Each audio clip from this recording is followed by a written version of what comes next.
দিদির দুধ কর্মসূচিতে গিয়ে তৃণমূল কর্মীদের বিক্ষোভের মুখে কোচবিহার জেলা তৃণমূল কংগ্রেসের চেয়ারম্যান গিরীন্দ্রনাথ বর্মন। আজ গিরীন্দ্রনাথ বর্মন ফুলবাড়ি গ্রাম পঞ্চায়েতের মরঙ্গা বাজার এলাকায় দিদির দুধ কর্মসূচিতে যান।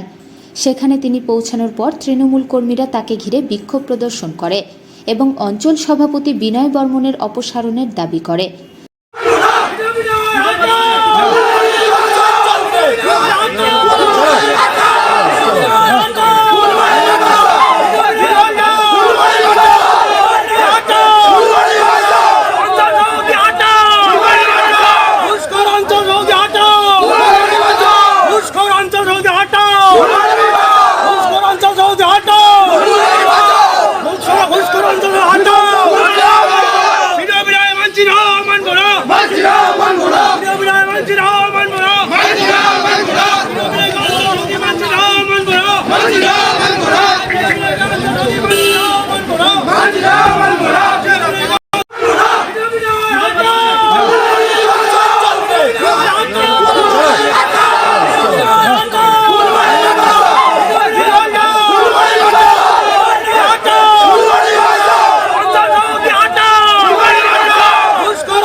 আমরা গিরীন্দ্রনাথ বর্মনকে শ্রদ্ধা করি, সম্মান করি এবং আমরা এখানে গিরীন্দ্রবাবুর বিরুদ্ধে কোনো রকম অভিযোগ বা আমরা বিক্ষোভ দেখাইনি।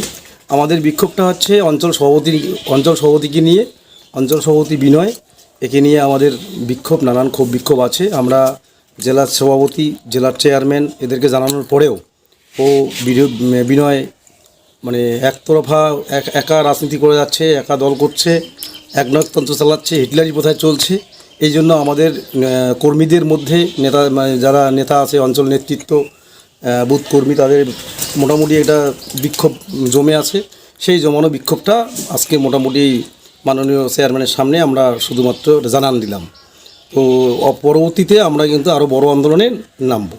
আচ্ছা, ঠিক আছে।